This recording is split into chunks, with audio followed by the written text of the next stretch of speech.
Hey y'all, wanted to show you the Vindicare again, and we're gonna finish basing it. You know, I decided to go ahead and put it on the base. Makes it more playable, kind of protects the miniature a little bit, gives me something to hold it by. And so let me show you kind of what my process is to base these miniatures. So, okay, so I have glued it to the base with a little bit of plastic cement. So it's pretty rigid there. And then you can see around where he's glued carefully, I have applied some of my favorite stuff in the whole hobby universe, the Diorama FX from Vallejo, the thick mud. And so just a thin layer. I didn't want to just glop it on there because I really didn't want to detract from any of the details that are already on the miniatures. So this has dried overnight. You can see that it's kind of, you know, it's very dry. It kind of dries like into like this little, it's a very strong product in that it's not gonna like just flake off. And so now I like to usually put a wash on that and then I'll dry brush over the wash. And I was just looking around and what I have is a little bit of Seraphim Sepia. It's very light. You know, I kind of like this look just by itself because it looks like he's on some rubble, but it's kind of like some sandy kind of terrain. So we'll just use something light. And Seraphim Sepia is a very light, it's like an ultra light version of, I would say, Agrax Earthshade. You know, as I do this more, there you go. You can see the effect.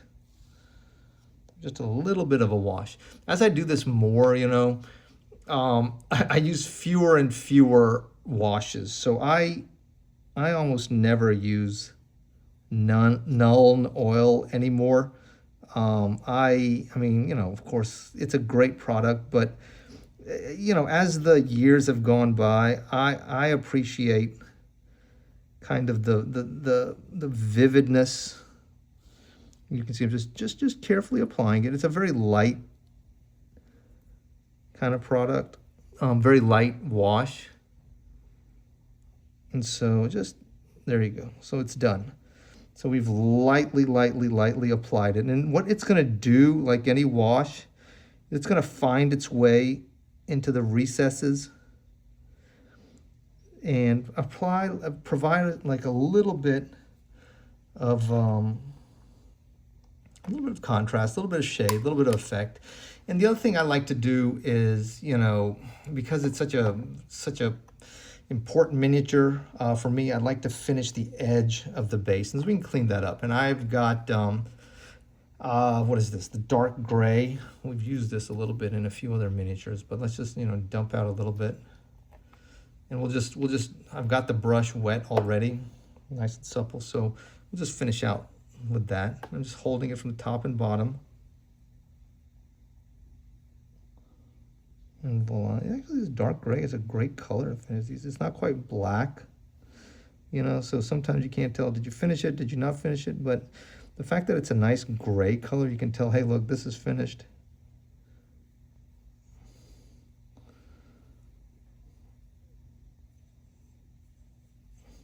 Perfect. I'm just being real careful not to get too much onto the actual